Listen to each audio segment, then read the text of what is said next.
Lupa pula.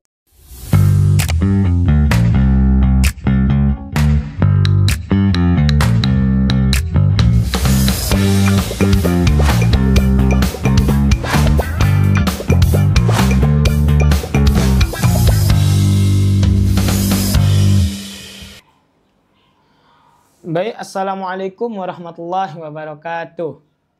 Selamat datang sahabat SMA Babus Salam TV. Saya Agustian akan menemani podcast pada pagi hari ini dengan tema waktu.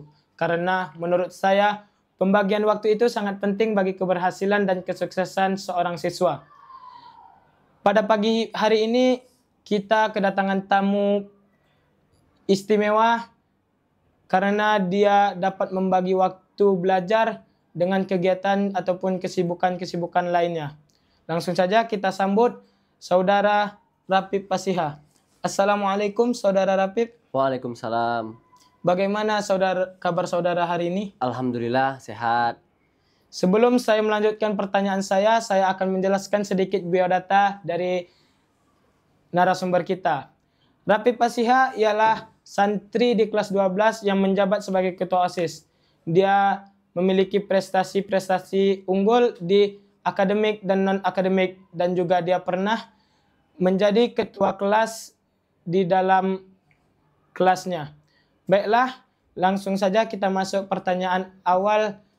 Berhubung materi kita pada podcast pagi hari ini tentang bertemakan waktu, saya ingin bertanya dulu, bagaimana cara saudara membagi waktu belajar dengan kesibukan-kesibukan OSIS, terutama di dalam lingkungan SMA Babus Salam? Baiklah, menurut saya sebelum saya menjadi ataupun bergabung dalam organisasi OSIS, menurut saya masuk ke dalam lingkungan organisasi itu sangat berat, sangat bertanggung jawab, apalagi mengenai gimana cara kita mengatur waktu, mengontrol waktu juga. Jadi saat saya menjabat sebagai ketua OSIS ini, saya harus pandai gimana cara mengelola waktu dengan baik, maupun waktu belajar dan juga kegiatan-kegiatan OSIS lainnya. Jadi saya membaginya itu ketika ada kegiatan OSIS, saya ikut berperan, pasti berperan dalam kegiatan OSIS.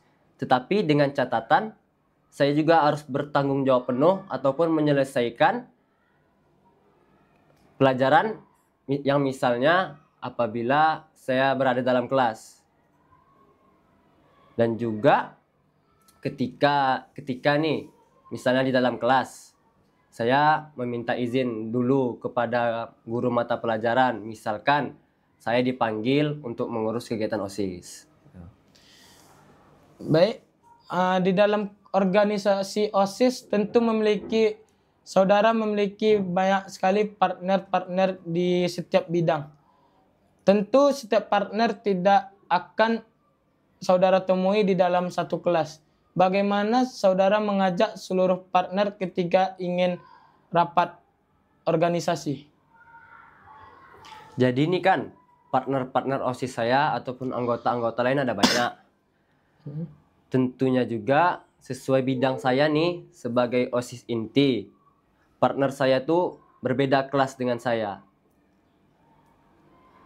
Kalau misalnya anggota-anggota lain nih, ada yang satu kelas dengan saya, ada juga yang berbeda.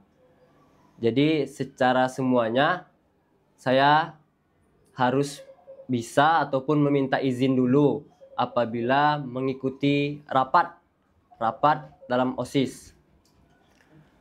Semisalnya ada kegiatan ataupun membuat acara agenda lainnya, saya harus mengikuti ataupun mengajak seluruh santri mulai dari adik kelas, teman-teman, dan juga itu pembina OSIS sampai ke kepala sekolah untuk berperan mengikuti supaya bisa kegiatan-kegiatan itu berjalan dengan lancar.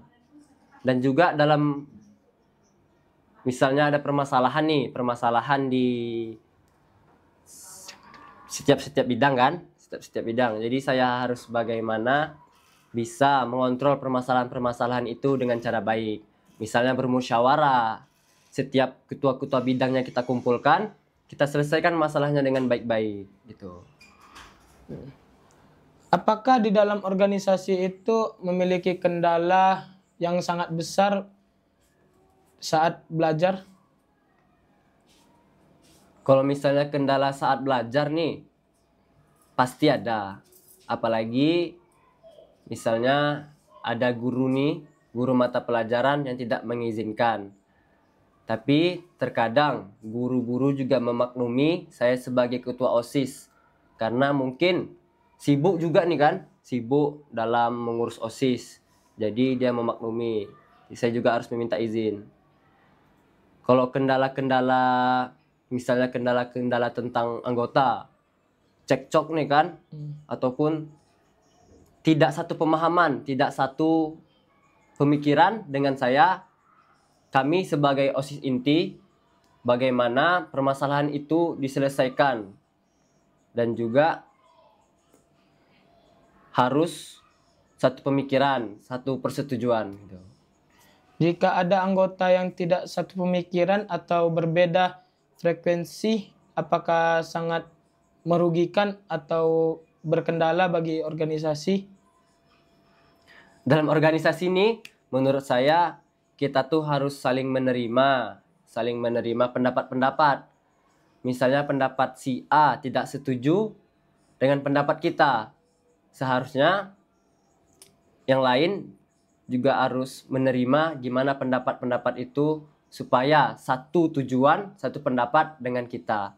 Tidak harus memaksakan gimana, tetapi setidaknya menurut saya kita harus menghargai pendapat orang dan dengan pendapat kita. Baiklah, mungkin sekian podcast pada hari ini. Saya selaku host meminta maaf apabila ada salah kata. Saya Agustian pamit undur diri.